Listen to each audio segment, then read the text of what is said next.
Well, William Rehnquist was really great at the job of being Chief Justice of the United States. By that I mean the technical aspects of the job, running the Supreme Court, being responsible for the American judiciary as a whole. He was terrific. He really learned from, frankly, Warren Burger's negative example, who was not popular among his colleagues. And Rehnquist was truly beloved among his colleagues across the political spectrum.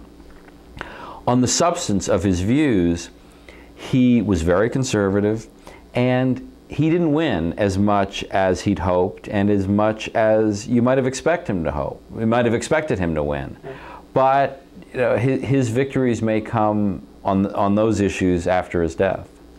O'Connor.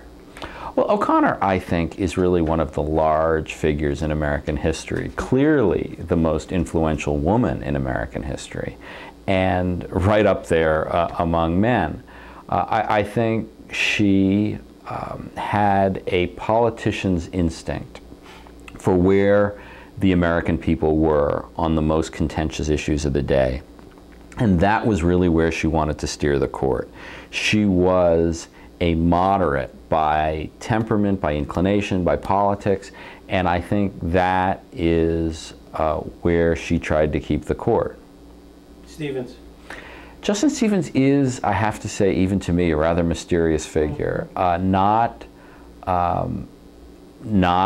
much of a public figure at all, speaks in public rarely, not a conventional liberal, although now votes on the liberal side most of the time, but a quirky intellect, probably the finest lawyer on the court, but someone who has always just gone his own way and been very self-confident about it. Scalia.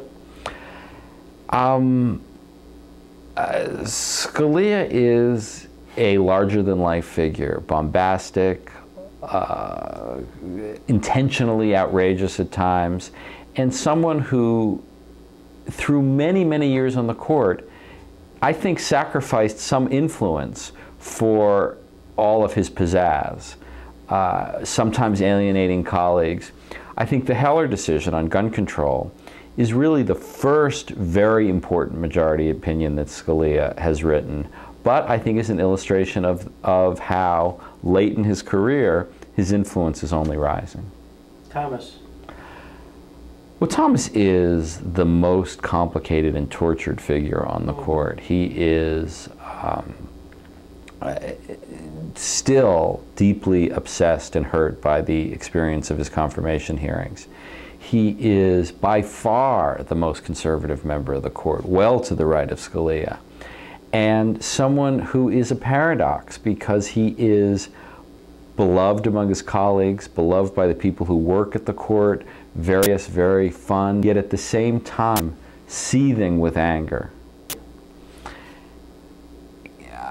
Well, certainly today, Anthony Kennedy is the most important Supreme Court justice because he holds in his hand the outcome of case after case. He is the swing justice like there's never been a swing justice. He is someone who is conservative on most issues, on civil rights, on voting rights, but on a couple of issues where, at least I think, he was deeply influenced by all his travels abroad, like the death penalty and the Geneva Conventions. There he tends to side with the liberals. Ginsburg.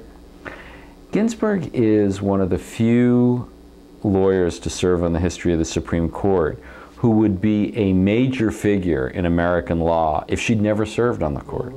Thurgood Marshall being the other prominent example, because she really created the field of sex discrimination law in the Supreme Court and argued many cases, most of them successfully.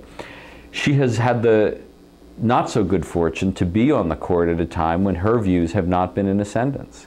So she's had to write some dissenting opinions in cases that she cared about, but a very important lawyer in our history. Breyer. Breyer is the sunniest Supreme Court justice. He is, I think, the most approachable, the most relaxed. He's also someone who really believes in American government, in the institutions of our government. He really does, is very proud of the fact that he worked in the Congress. He's the only member of the Supreme Court now who spent any significant time working in Congress. He's the only Supreme Court justice who, without fail, goes to the State of the Union address each year because he feels that the Supreme Court is part of government and should show that to the public. And the guy that often gets confused with Breyer and vice versa is Souter. Well, David Souter, it is just an absolute miracle that this man is on the Supreme Court because he's so unlikely to be there. The court tends to get people who've been self-promoters, who have really tried hard to become prominent in the profession, and David Souter leads this very peculiar 19th century lifestyle, but in terms of pure intellectual firepower is probably second only to Stevens on that court in terms of his just understanding of the law, and he's just a peculiar individual, but a very, very good lawyer. Roberts. I think it sometimes seemed that John Roberts was genetically programmed to be Chief Justice of the United States. He is so perfect in the role. His charm, his intelligence, his grace as a public person, all of that is perfect for the role. He is also very, very conservative, and it will be interesting to see which part of those sides of his character become his legacy, because he wants to take the law in some very controversial directions, and we'll see if he has the votes to do it. Alito.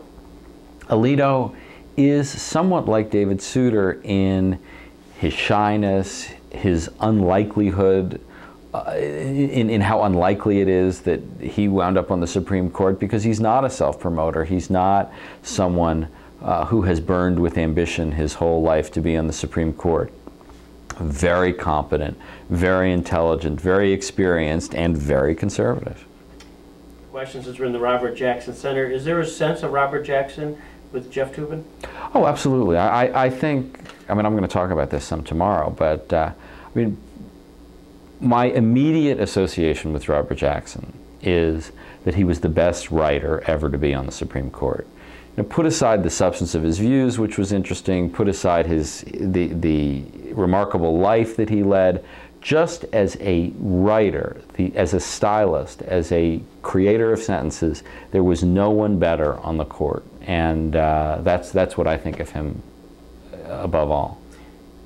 Similarly, was there any sense of that from your sources as you were preparing for this, and there some of these folks, their ability to write, was that a sense of jurisprudence? Or well, I think one of the things the court has lost in recent years, because the opinions are so long and bureaucratic, is the voice of the individual justice.